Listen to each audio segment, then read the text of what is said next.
What is the time? I mean, how long should the presentation? Say again? How long should the presentation be? 1 hour. 1 hour? Yeah, 1 Okay, hour. Up to 1 hour. Okay. We don't have somebody else after me, no? So it's No. 5 minutes before or after, doesn't matter. Okay. Yeah. Perfect. And I will see the participants somewhere. No, I will not. No, not now because I'm already in the presentation mode. Yeah. Yeah. Okay. Okay, it's 11 o'clock, so we can start.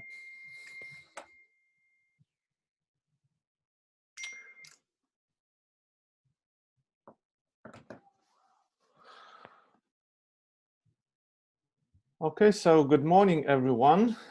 This is Rolandus from Megagen once more, and thank you for taking the time to join our second Megagen webinar. Today, we are honored to have Dr. Roberto Rossi as our guest speaker.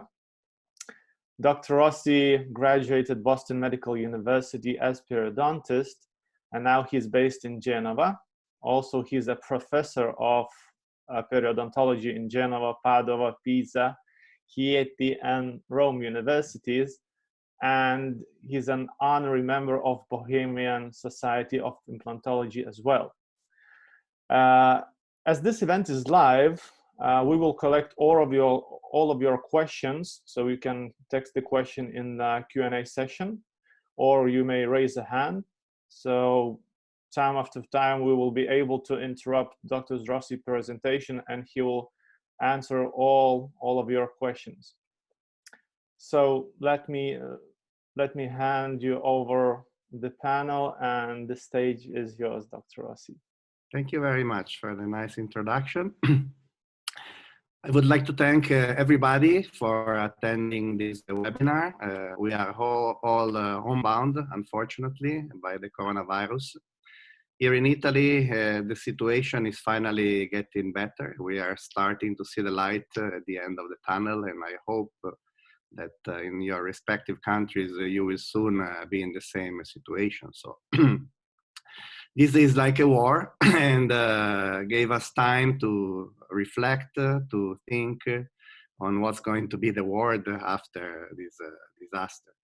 But today, we will discuss a topic that I think is of interest, which is the evaluation of the performance on implants that we place in ridges that we have treated with guided bone regeneration.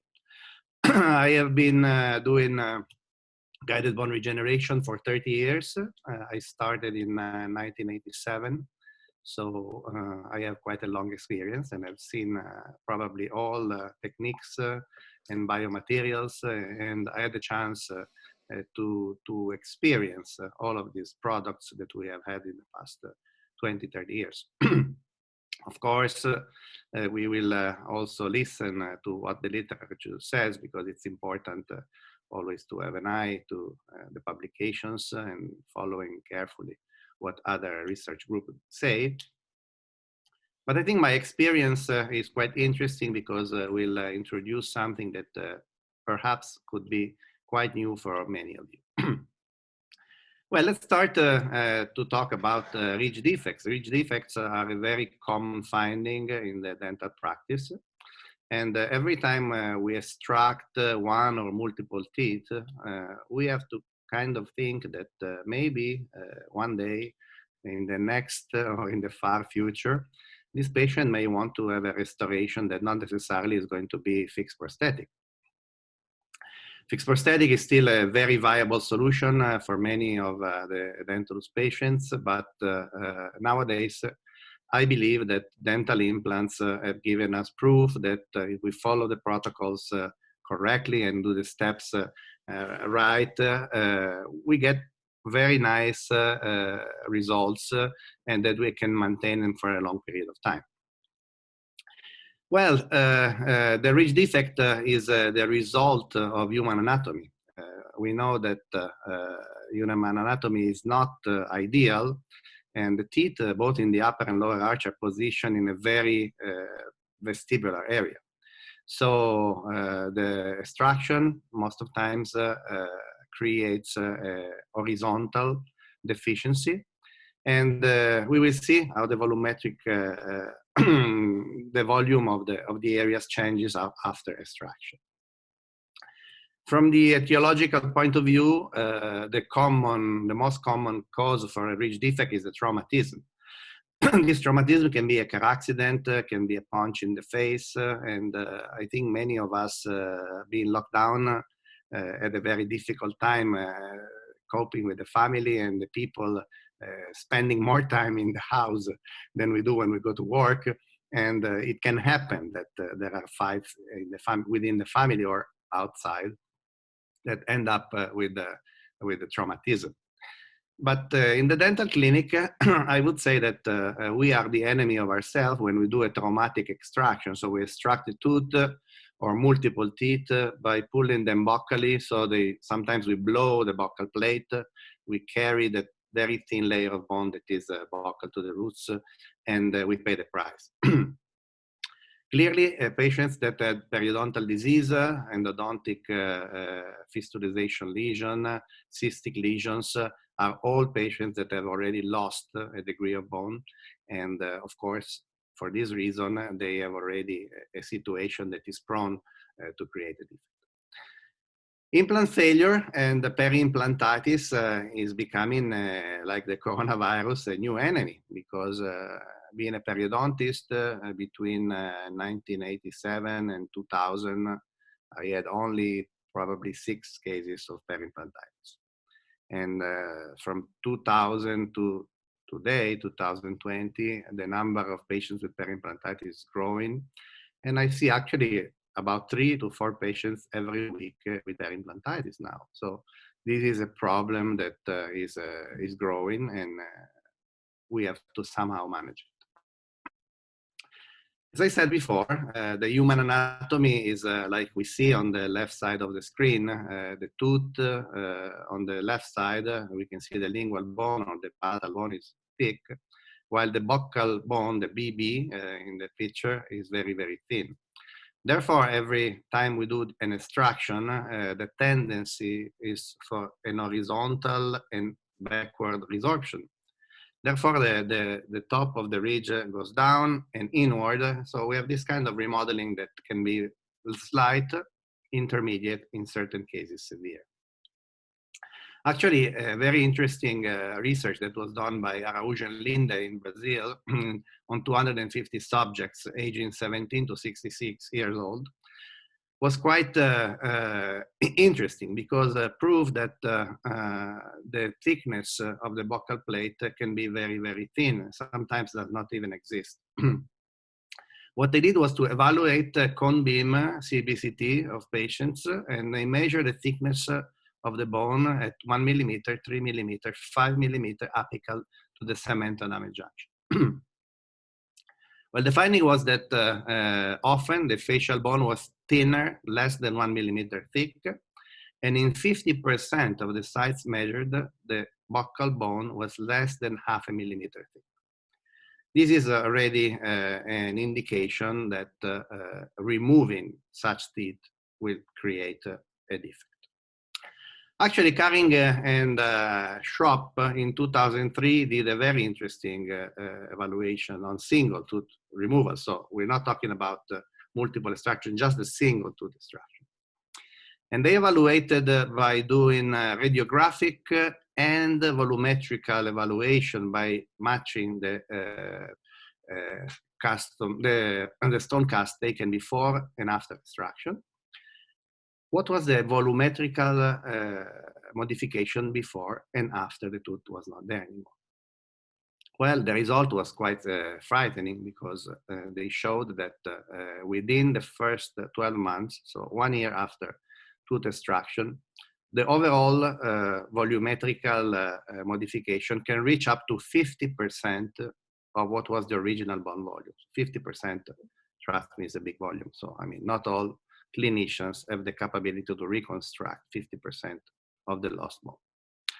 But let's look at the classification. Jay Siebert was one of my mentors when I spent a sabbatic semester in Philadelphia, and I was still learning my English because I did not take English in school, and I decided to go to study in the United States. So I left with my luggage, like many of the Italian immigrants, and I went to Philadelphia, where I had a friend, and I was just going to his office in the morning, and in the afternoon I was sometime going to school, dental school, Temple University, UPenn, and there is where I met Jay Siebert. Jay Siebert was the chairman of Periodontics in UPenn. Fantastic person, wonderful clinician, and he did a lot of papers. One of those classifying the defects. Class 1 is, as you can see, an horizontal defect where the teeth are cantilevered off the soft tissue and the hard tissue. So when you have the height, but you don't have the horizontal volume. Class 2, as we can see here, we look at the occlusal picture. We have a very nice and thick edentulous ridge. But when we look at it from the side, it's a fully vertical defect. So we have the thickness, but we don't have the height. Class 3 is the unfortunate combination of the first and the second class. So we have both a combined horizontal and vertical defect. So we have actually a three-dimensional defect, which is the most complicated to treat.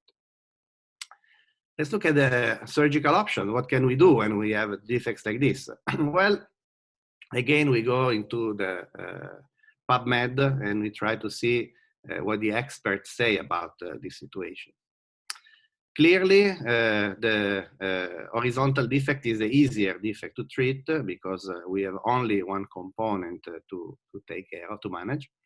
And this systematic review and meta-analysis done by Mariano Sanz and his group in the University of Madrid in 2015 shows that the combination of xenograft and a bioresorbable membrane is quite recognized as the gold standard in modern times. And also, a very interesting systematic review done by this group and published in 2018, and more recent, evaluated all the randomized controlled clinical trial with a follow-up of at least 6 months. And they evaluated that the xenograft, when used in combination with autogenous bone, is inferior to the xenograft alone. So basically, sometimes we can just use the xenograft without using autogenous bone and doing an overcorrection, and that will actually take care of the problem. Well, when we talk about vertical defect, we enter in a field that I could call a minefield, because it's more difficult to get burnt and it's more difficult to make mistakes.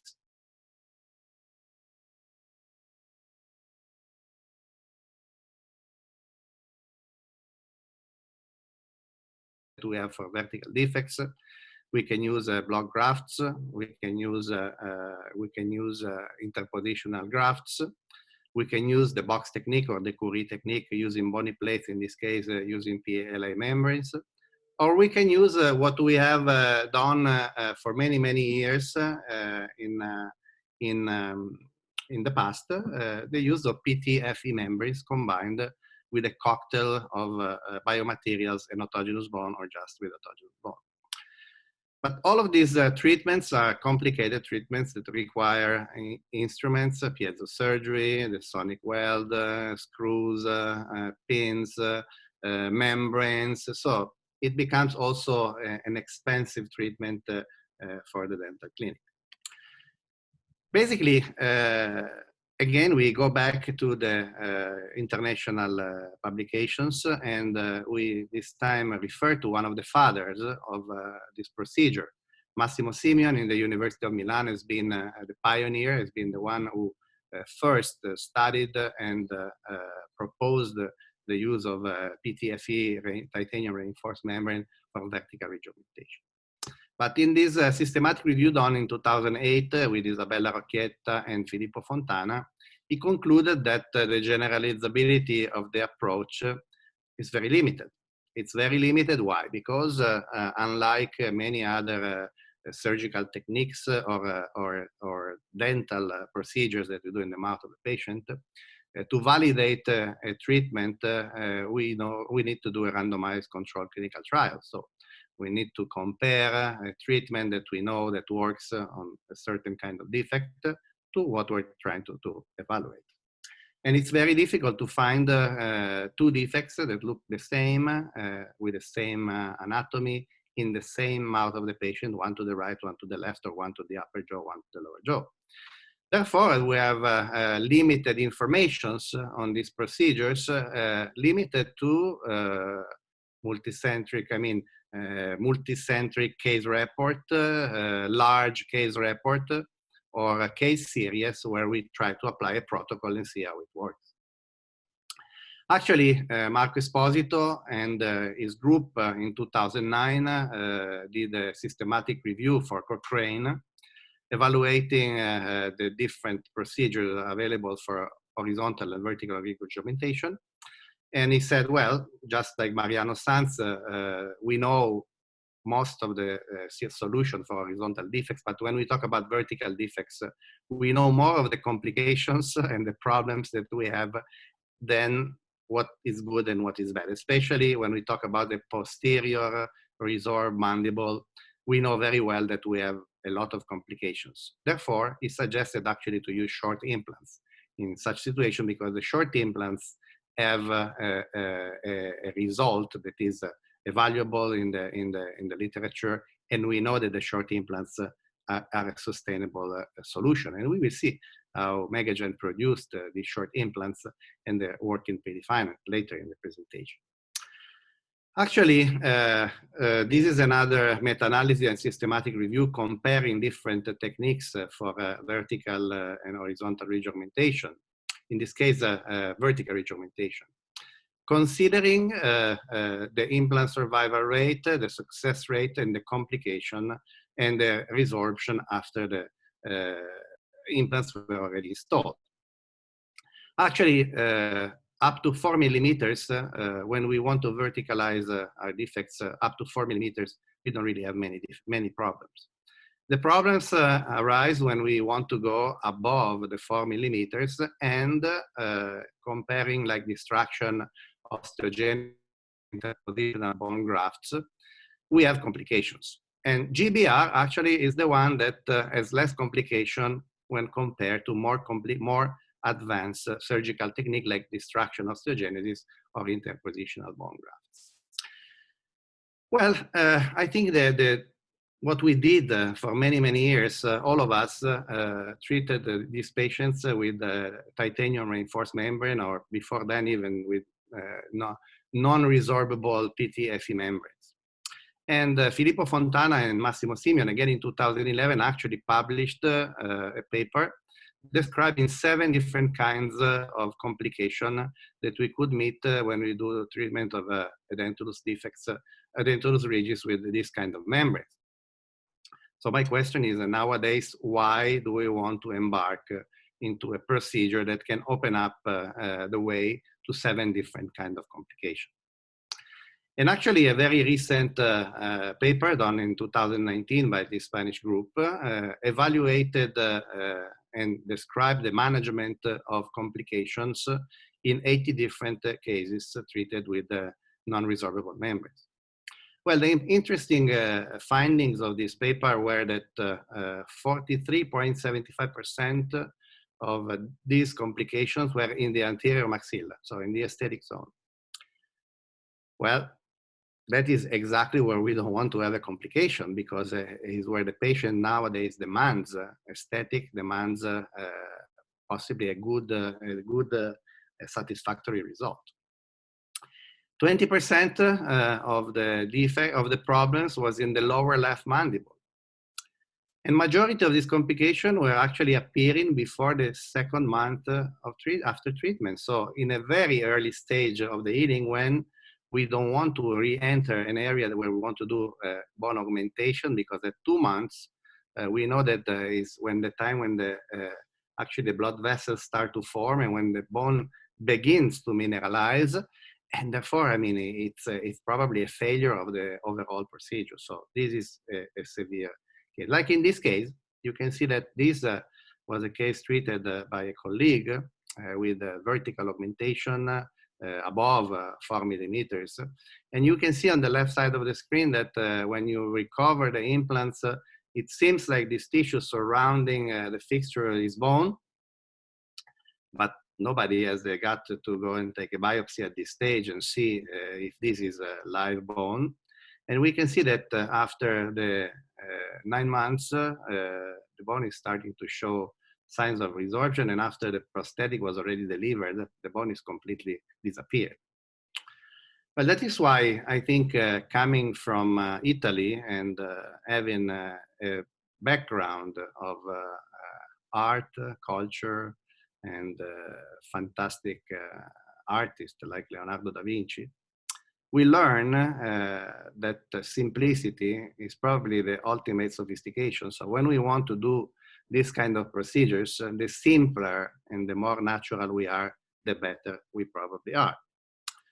Therefore, I was very happy when in the beginning of the second, between 2010 and 2020, Lars Enerby, professor of implantology in the University of Gothenburg and friend of Professor Brandmark, proposed the utilization of a membrane that was made of bone.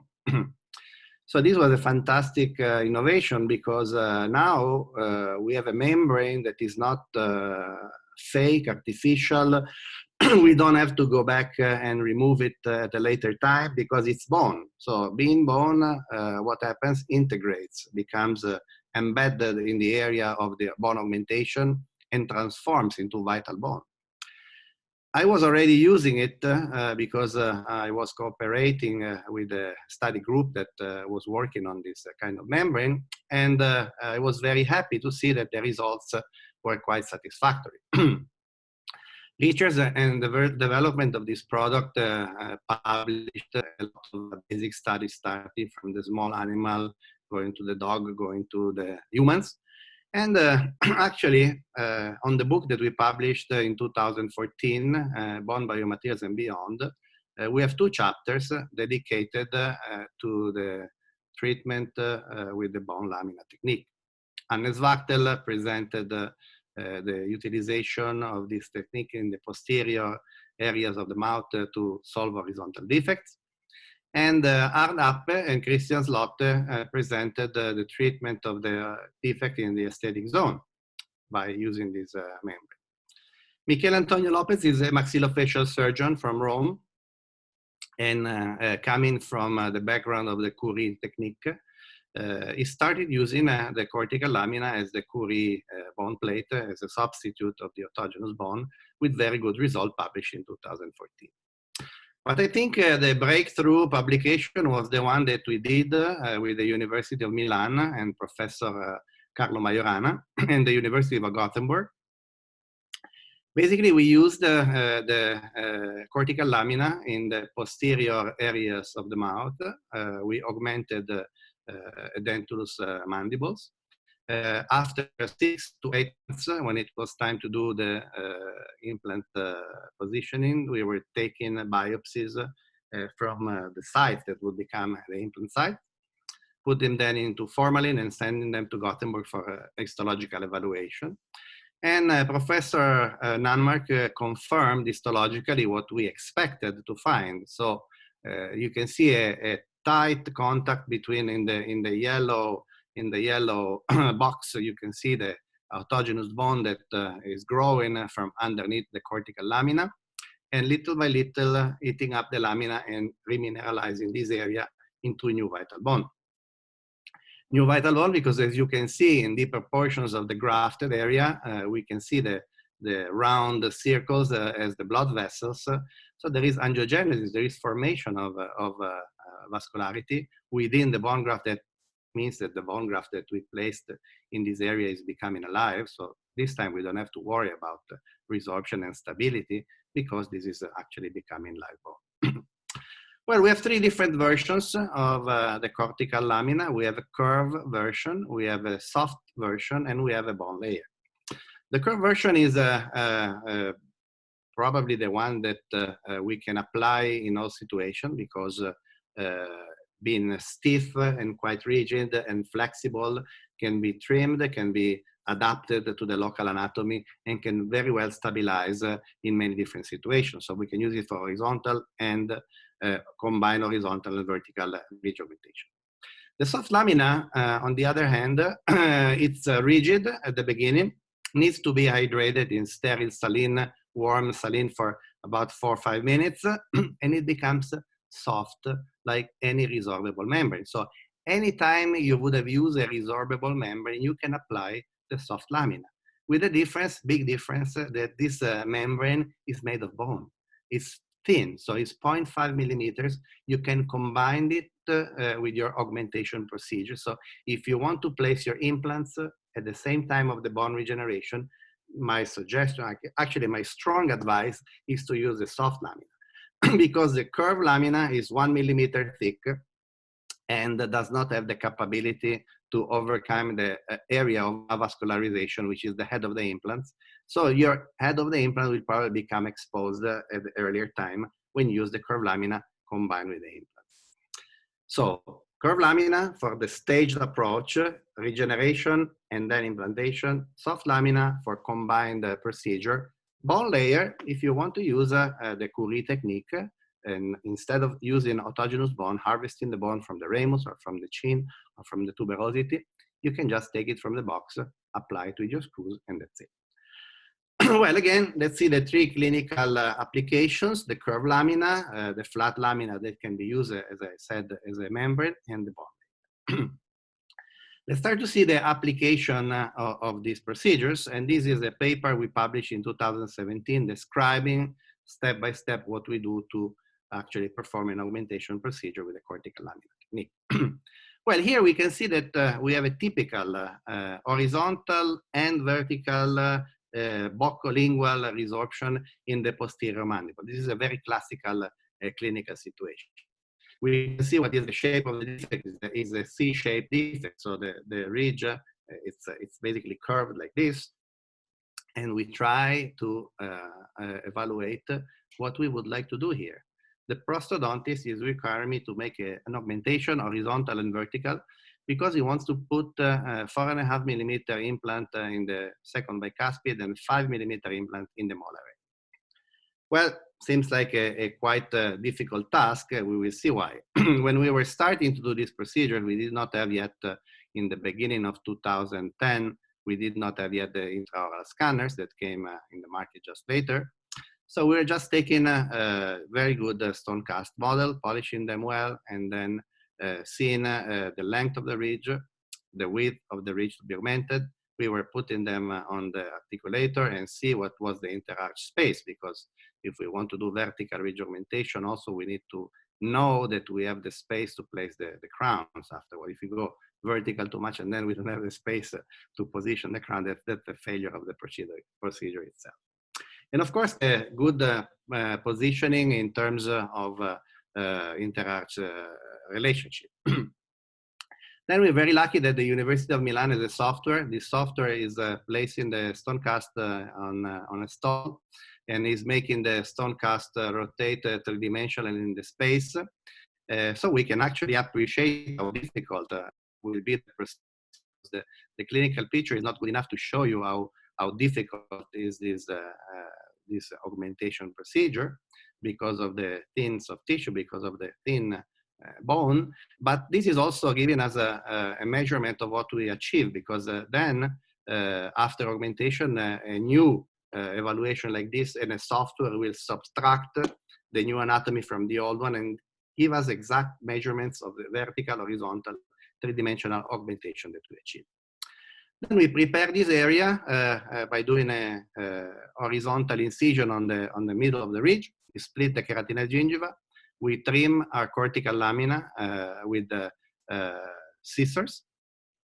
We adjust it to the local anatomy, and then we play with the soft tissue. We do what we call soft brushing technique. So we brush the inner part of the flap with a periosteal elevator. The inner part of the periosteum, we stretch the flap. We do the same thing. We stretch the periosteum in the inner part of the lingual flap so that we can vertical augment without creating any kind of bleeding. Then once we have closed the flaps, we can see that the flaps can passively stay on top of our augmented area.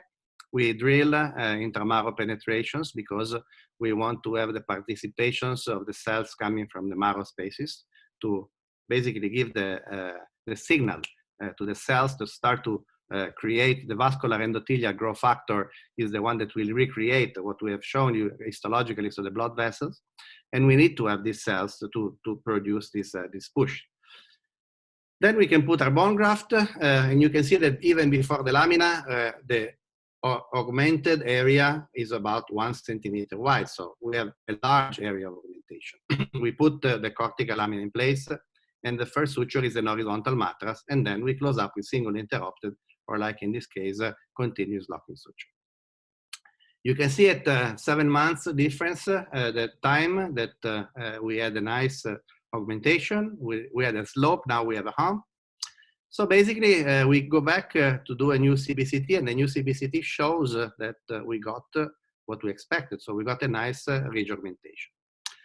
When we open up, what do we find? We find bone. So we most of times don't find the lamina anymore because the lamina has become fully integrated in the area. And if we still find it, just leave it where it is, place your implants, and then reposition the soft tissue. When you will go back for the second stage in surgery, you will find the bone, that the lamina is completely turned around. Not all patients have the same metabolism, so we cannot anticipate that. Some heal very quickly, some heal very slowly. So my suggestion is to be very patient with the lamina and wait 6 to 8 months when you want to do a stage approach, and at least 4 to 6 months when you do a simultaneous approach with the soft lamina.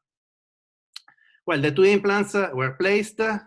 Now, when we go back at the uncovery stage, you can see that actually we have created a wall of bone buccally to the, look at the 5 millimeter implant, the posterior one, that has the head of the implant that is 5, plus 1 millimeter link, plus 1.5 to 2 millimeter buccally is about 5, 6, 7, 8. We have a ridge that is now about 9 millimeter wide. So now we can take care also of the, we leave the periosteum, we put a free gingival graft to increase the quantity and the quality of keratinized gingiva. And this is the comparison before and after, what kind of augmentation we achieved in this case. Baseline, restoration time, and then 48 months follow-up, we removed everything to make sure everything was okay. And you can see that we have a fantastic stability. So the ridge is quite nice and quite stable. Let's look now at the soft lamina. Soft lamina in this complex case, this is a 3-dimensional defect. It's a 3-dimensional defect. The ridge is very, very thin. It's like paper thin. And yesterday I had a discussion with a friend asking me, why can't you do split ridge technique in cases like this? Well, we could also consider split ridge technique, but the split crest is a technique that is very operator sensitive. We had a very good school in Italy with Bruschi and Scipioni that were basically the pioneers of this technique. But we all took informations and courses from them, and nobody was able to reproduce the results.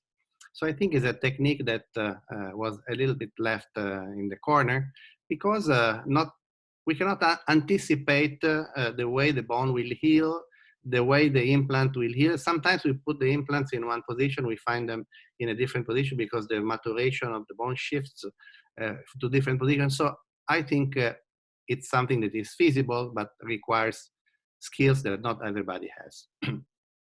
So in this case, what do?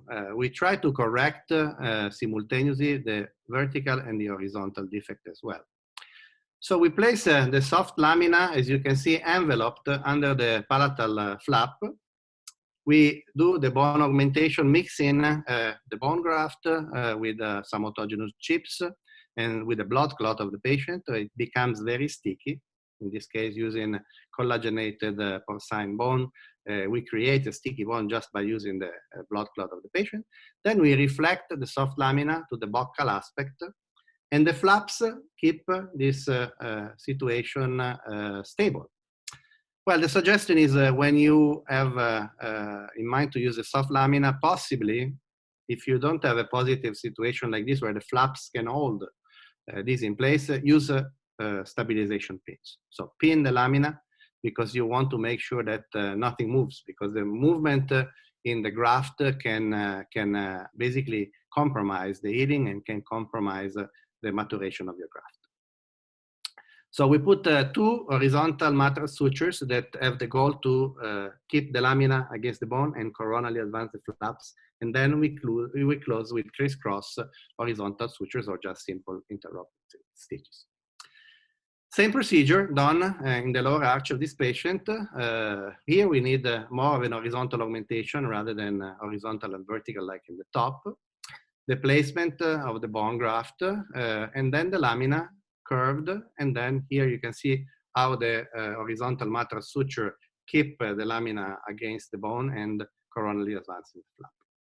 Flap closure, before and after. We can see that we have really flattened the ridge on the upper arch, and we have puffed the ridge in the lower arch. Every time we do this procedure, you can see that the keratinized gingiva is coronally advanced, so we have a different placement of the keratinized gingiva. So we need, when we go to place our implants, to reposition, bring the keratinized gingiva back to the original position. This is only 30 days post-op. Then 3 months post-op, we can evaluate the changes, both in the upper arch. This is baseline, so when we started, and this is the beginning in the lower arch.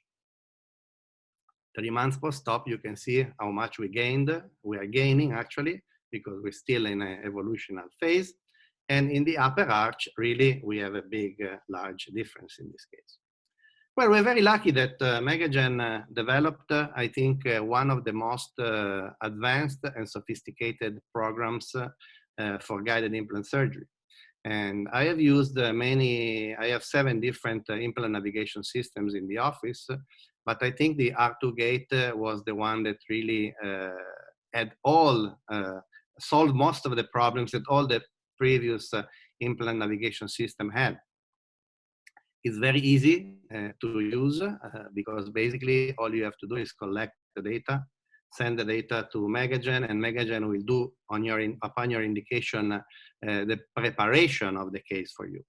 And then all you have to do is just to get into TeamViewer, like in this case. We were doing the control of the project. I send the cast, I send the CBCT, I send the WhatsApp of this case to Megagen. And there's a guy called Cristian Butunazu in Romania, but now there is a center in the UK, there is a center in Italy, there is a center, I believe, in Korea, and most of the countries are now starting to have their own center. And this technician will team view with you, and like in this case, for instance, I suggested a short implant on the first molar because this is an old lady. There was no need to do any vertical augmentation in the sinus, so we did not want to do also sinus lift in this case. So I told him, put a shorter implant because your 8mm implant is going straight into the sinus, and I don't want to do that. So you can see that now we can actually position a 4mm implant in a ridge that was extremely resorbed. So by doing this, you can see on the lower corner that you can appreciate how the shape of the ridge has changed, and we have a buccal bone that is about 2 to 3 millimeters, well mineralized and ready to accept implants. So once we have concluded this TeamViewer session, we are ready to place our implants. And in this case, we opened the flap. We did a guided implant procedure with an open flap because we also wanted to see first the bone and then to reposition the keratinized gingiva in the buccal aspect. In this case, what is important to see is that we had this project, and this is the result we got. Wonderful. You can see that we have 4 implants. 3 of them were actually delivered the healing abutment because the ISQ was so high that we did not have to wait. So the lady was very happy because we placed these implants into fully regenerated bone, and we can actually put the temporary crowns within a week or 2 when the dental technician is able to deliver the restoration. So the same story in the lower arch. In the lower arch, I want to show you one of the features that characterize and make the R2 Gate a unique product. which is basically the digital eye. The digital eye is, as you can see, a frame of colors that is giving you indication on the quality of the bone that we have in the area where we want to put our implants. So this digital eye, by using a coloration scale, is telling us if we have a corticalized bone, if we have marrow spaces, and what kind of quality of bone we achieve. This is a fantastic indication because it's already a preview. You can see here that the implant is fully in bone. You can see in blue, the bone is still mineralizing there, but the orange is the corticalized bone. So we have a good quality of bone, and probably if we will achieve a good primary stability and a good ISQ in this case, we will be able to do immediate loading just as well. Another important factor is that in this clinical situation, we have the possibility to basically do our open flap surgery. You can see that we can expose the regenerated bone. We have a nice, wide, and thick ridge. When we place the surgical stent and we start drilling, we can see bleeding. We can see the bone coming through the burrs, so we know that we're dealing with a live bone. Is not tissue that may resorb upon starting the occlusal loading. And the kit of R2Gate guided implant surgery is very simplified. So we have a set of burrs. We start with a depth burr. We will see it in a later, you will see all the steps in a later video. So bottom line, again, this was the project and this is the result. And in this case, we had no problems with all of the implants. We could actually place the healing abutments and put the temporary crown within a week of time. And this is already at 3 weeks. We can see the healing. And the patient very, very happy that from a partially edentulous situation goes back to smile, function, and she's very, very happy. We evaluate the volumetrical changes, as I told you, because we subtract what we have seen before and after. Look at this case where we have a very severe resorption with a really narrow knife edge kind of ridge. We position the bone graft, we place the lamina. We can see in the central picture how the ridge is wide and flared and how large it is. So now we can see that this was the original stone cast when we started our procedure. And after the augmentation, we have completely changed the anatomy of this ridge. Look at the flare. There is like a new mylohyoid line in the lingual aspect. And now you can see that what used to be a very narrow ridge is a very broad one. So we placed the implants. The implants were restored by my good friend Dado Foce from La Spezia. And the wonderful result shows that we have stability at 3 years follow-up, integrity, and we actually published this last year in December on this international magazine. So the software is giving us indications of vertical, horizontal, mesial, all the three-dimensional changes. What is mostly significant, like in this case, we gained 7.37 millimeters, so a very significant horizontal augmentation. So let's look now at some cases. In this case, we have a patient with advanced periodontal disease. Is a periodontitis class 3, as is now classified. Patient is very young. She's going to lose a lot of teeth. In this case, on the upper left quadrant, she will lose first, second, bicuspid, and second and probably the third molar after the procedure was accomplished. And we have to treat this case with the bone augmentation. The bone augmentation was done by using a full lamina, 3.5 centimeters by 3.5 centimeters. And you can see the two areas before and after, and you can see how the shape of the ridge changed before and after. You can see that patients had sinus problems, so we wanted to stay away from doing any kind of sinus augmentation. At 8 months, when it was time to place the implants, you can see how beautiful the new shape of the ridge, where we placed 4 AnyRidge implants.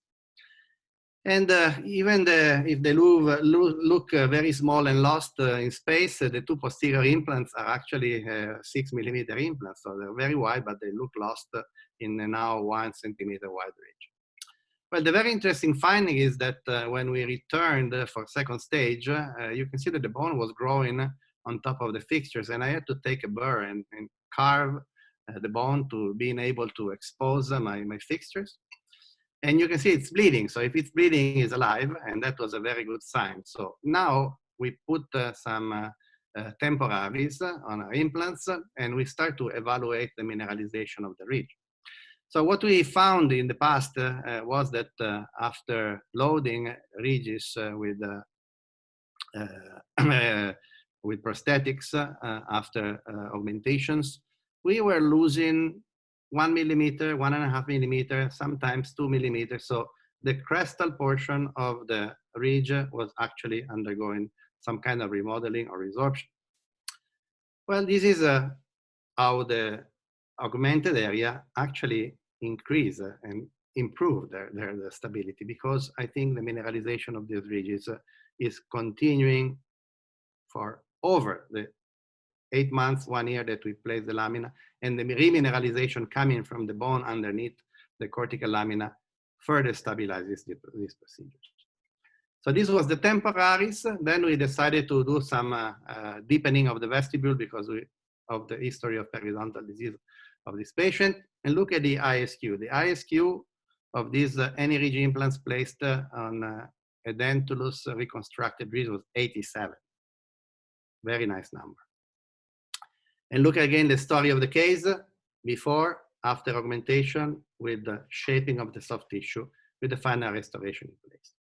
Before, after, and then the final restoration done by my friend Salvatore Scolavino, that is also the author of this beautiful book that talks about the posterior restoration on the posterior teeth. Well, 3 years after the procedure was completed, we reevaluated the case and looked at the stability of the bone crest level. Perfect, fantastic. That is why we decided to do a further evaluation, and we did a retrospective multicentric study on the stability of 100 AnyRidge implants placed in the ridges that we regenerated with the cortical lamina technique. So 100 implants placed in 4 different dental clinics between 2013 and 2015. So the earliest of these implants have already 6-7 years of follow-up, and the latest, they have 4 years of follow-up. We measure the ISQ at implant insertion and time of the final restoration to evaluate these numbers. You all know what is the ISQ. The ISQ gives us a measurement of the implant stability. So if the bone-to-implant contact is actually good, and anytime we have 70 or above, or 65 or above actually, if we have multiple teeth, we can actually proceed with immediate implantation. So basically, let's look at the case when we can do immediate loading. This was also a case of aesthetics. Patients that had a motorcycle accident. She lost the tooth. We needed to do the bone augmentation, and we will watch now a brief video showing you how the procedure was done. We use as a temporary thing the Invisalign stent with a fake tooth placed into it. You can see that we have both need for vertical and horizontal augmentation. We need to bring down both the soft and the hard tissue. So the flap design is very important. In these cases, we try to keep the middle papilla always in place, and if possible, to use only one releasing incision. The releasing incision should always be as distal as possible. And you will see that with my 15C blade, I try to keep the body of the interdental papilla to the central incisor as still as possible. Then we elevate the full thickness flap by using a very delicate instrument, which is a tunneling knife. Why we use a tunneling knife? Because we don't want to make tears or perforation with a periosteal elevator, with a preacher that in in soft tissue that are thin and delicate like this can be a deadly procedure.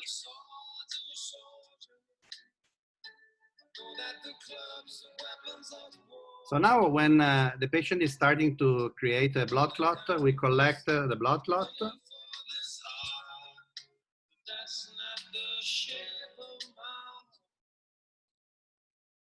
We put the blood clot on a dampened dish on the side so that we can actually have our sticky bone ready. Then we place the tooth in position and we work on the soft tissue. We want to extend the flap in a way that we will be able to cover the curved lamina and to get bone augmentation.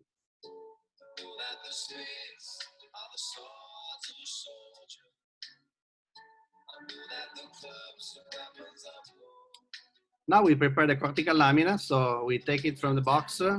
It's 3.5 centimeter long. So we cut it and we shape it. We curve it in a way that will adjust and stabilize to the local anatomy. In this case, we are very lucky because we can stabilize the lamina just framing it between the adjacent teeth. Because the lamina, unlike all the membranes that we had in the past, can be stabilized and put against the natural teeth.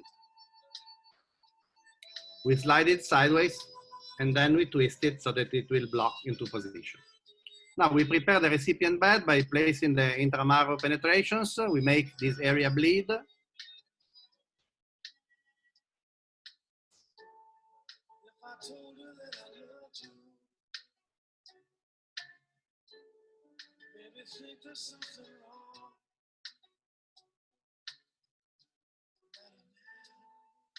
Now you will see how the bone graft hydrated with the blood clot of the patient becomes like sticky bone. Look at that. You can really apply it, squeeze it, and now the blood clot will be substituted or added with the blood coming from the marrow spaces. So the new hydration will be from the marrow spaces, bringing those cells that we need for this kind of procedure. Then the last part of the procedure is suturing. On top of the assistant keeps the lamina down with the periosteal elevator. We put back the papillas, and that's it.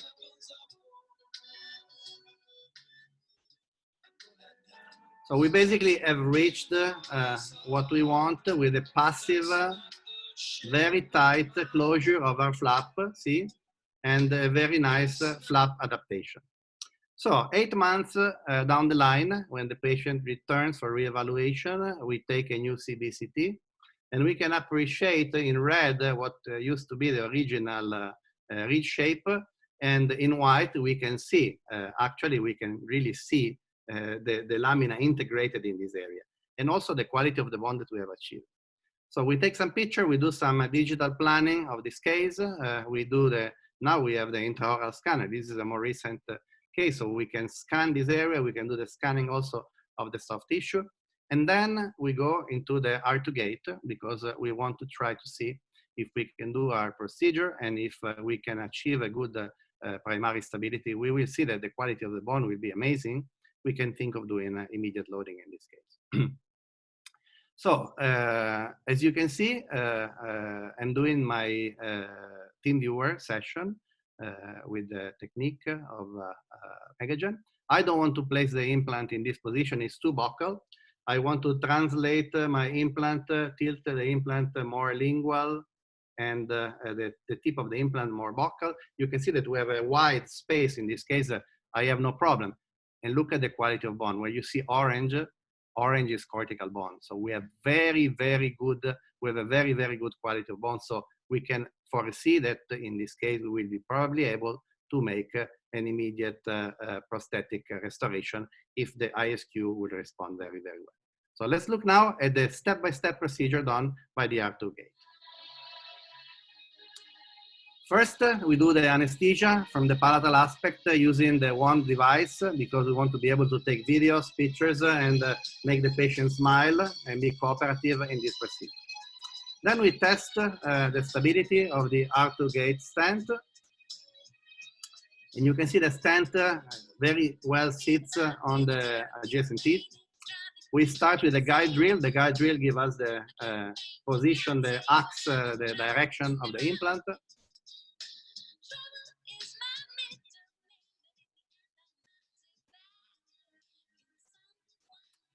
Then we start with the shortest drill, 8 millimeters. We do slight increases in the vertical aspect, 8, 10, 11 and a half, 13, depending on the depth we have chosen of the implant. Now we're already down to the 11 millimeter drill. And the movement has to be a very quick up and down, so that the bone comes out with the irrigation from the bone, and we don't leave any small debris of bone in the osteotomy site. Now, once we have reached our depth, we start going wide with the burrs that are in gold color, and they drill horizontally. Again, up and down movement. See, you want to bring the debris out of your osteotomy site.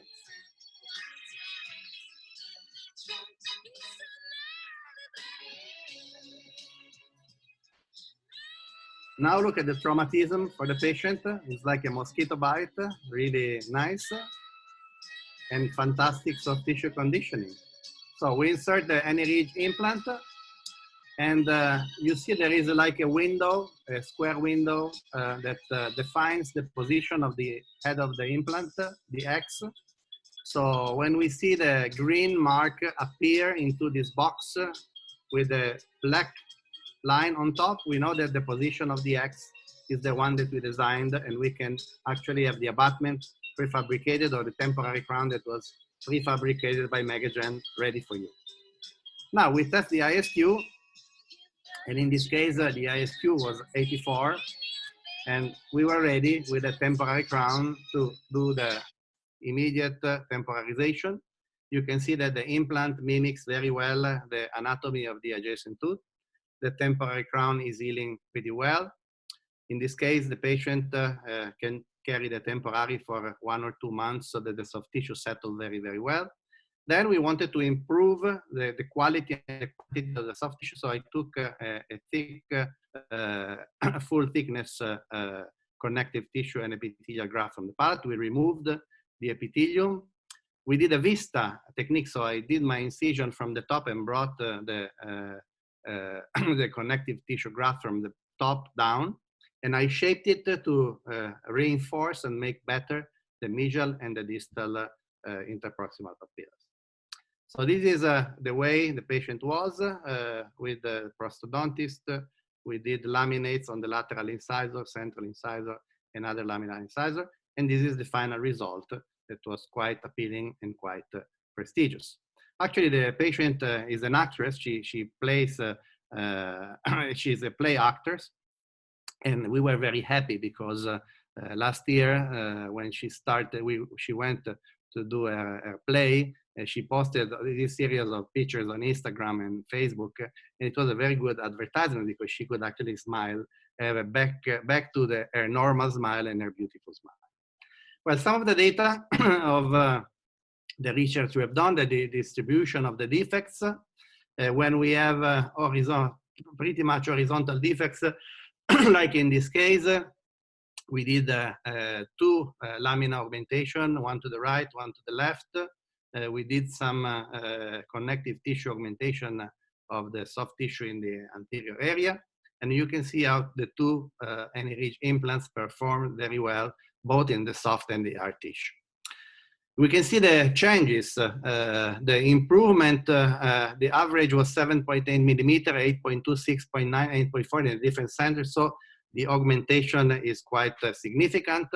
And let's look at this beautiful case of 3-dimensional augmentation that we had a patient that had a traumatic accident and lost the bicuspid. There was also an intraoral communication, a sinus communication. So we did bone augmentation. We placed our lamina. We let the area heal for about 11 months because the patient traveled between Italy and Brazil. So you can see that the only autogenous bone is the palatal bone all the gray stuff that we see is the augmented area. 11 months post-op, we had actually 6.2 millimeters of vertical augmentation and a mesiodistal augmentation that was about 1.1, 11 millimeters. So 11 millimeters, so 1.1 centimeter. So you can see that this that was at the beginning fully mineralized. So you get what you want to get with the cortical lamina if everything stays and is very, very stable. So we got this augmentation. We were able to place a large and short diameter implant. And you can see that we went to the floor of the sinus very delicately. And this is the temporary and the final restoration.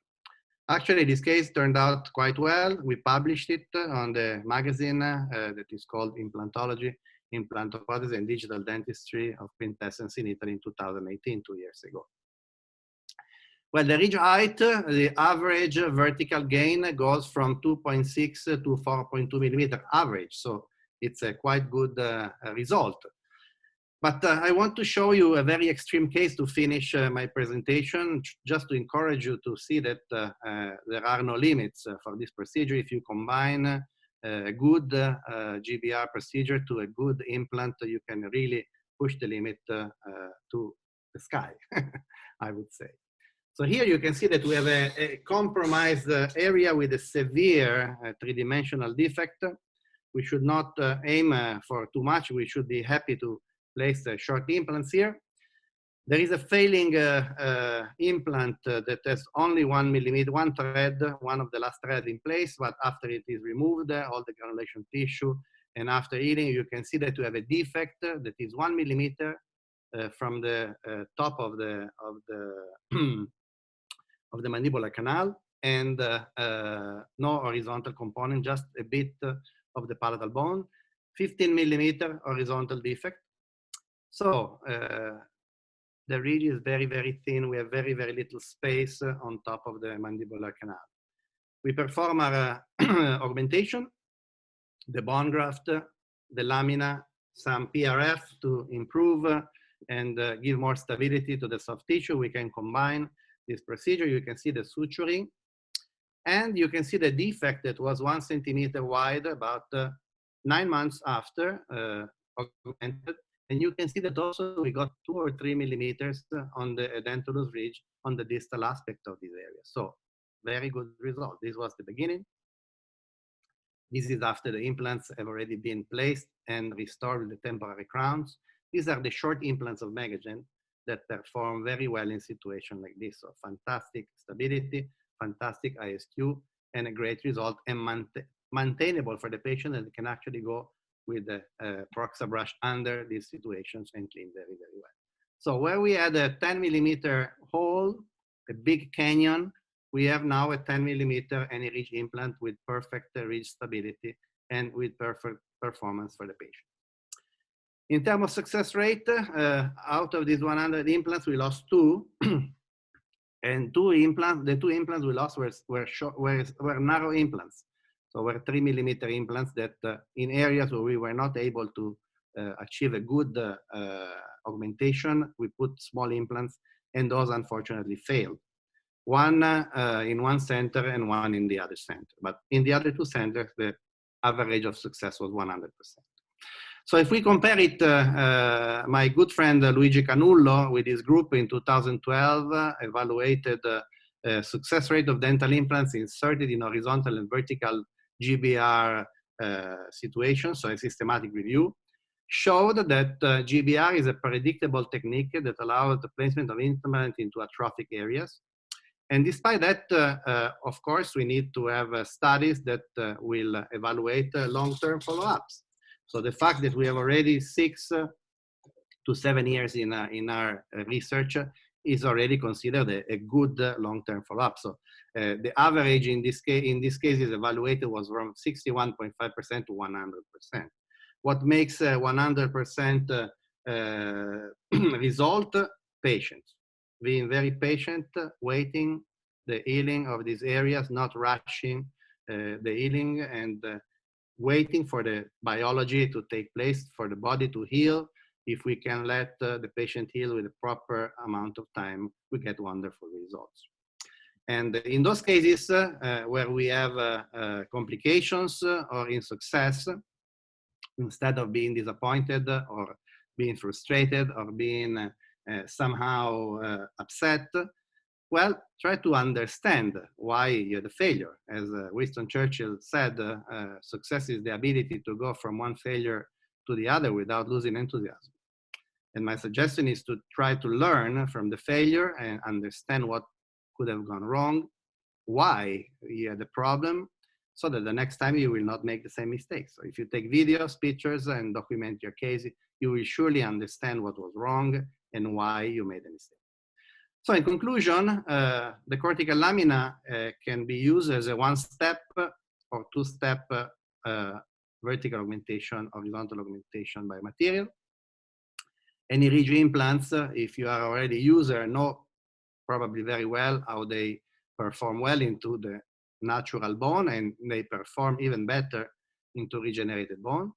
And if you have a good ISQ of AnyRidge, you will see that the ISQ will improve after you have placed your crowns, the temporaries, and by the time you do your final restoration, the implant stability quotient has actually grown.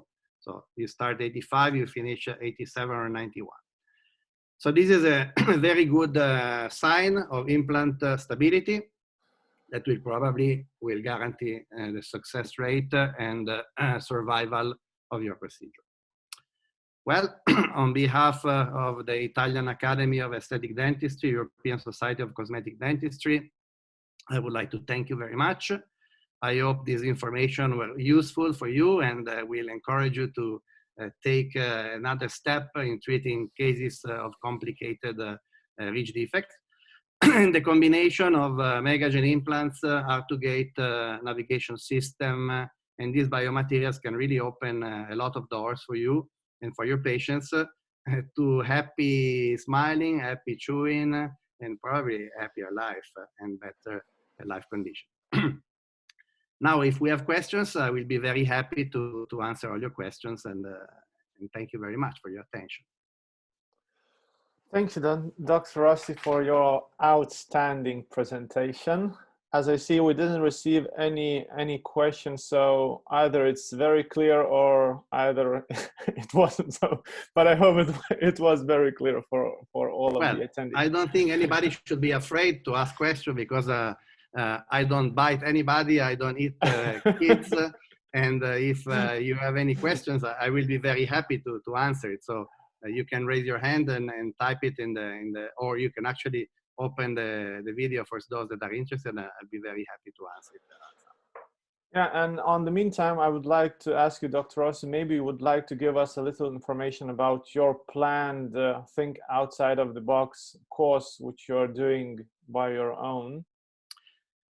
Yes, the Thinking Out of the Box is a course that we have taught with other specialists because we find that there are a lot of procedures that need to be explored, and like the cortical lamina or osseodensification or tooth transplantation are all very new and interesting techniques. And this course, the partial extraction technique, for instance, want to put together all those techniques that are not really advertised, or they're sold one by one.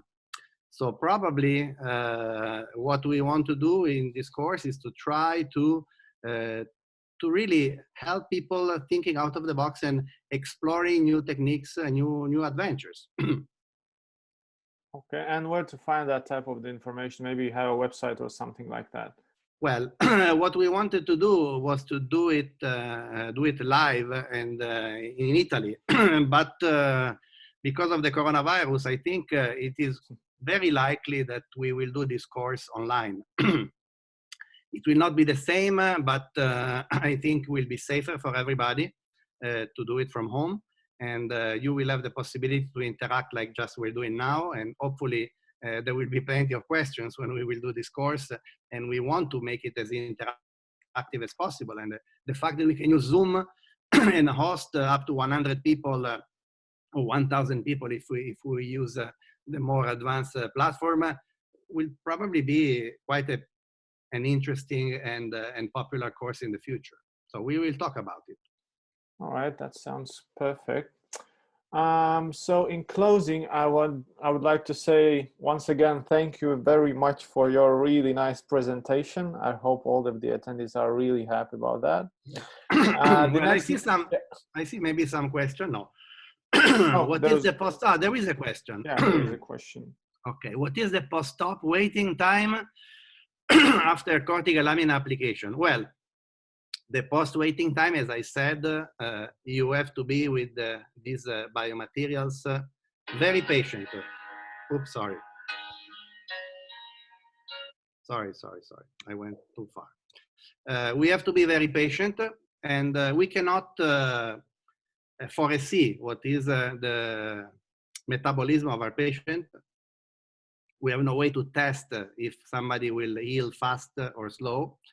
But my suggestion is to be very cautious and wait 2 months more than what you would have expected on a normal patient. So if your average waiting time would be 4 months, wait 6. If it's 6, wait 8. If it's 8, wait 10 or 12. And the longer you allow the body to metabolize and digest the cortical lamina, the more stable and undistinguishable bone you will find. So being patient, as I said, is the key for success, because also you want to place your implants in a very mineralized bone. Mineralized bone means good ISQ, means if you wait longer, you can put the crowns shorter. I mean, so what you wait longer for the healing, it's the time that you gain that you can use the immediate loading if your bone is mature and your ISQ is high.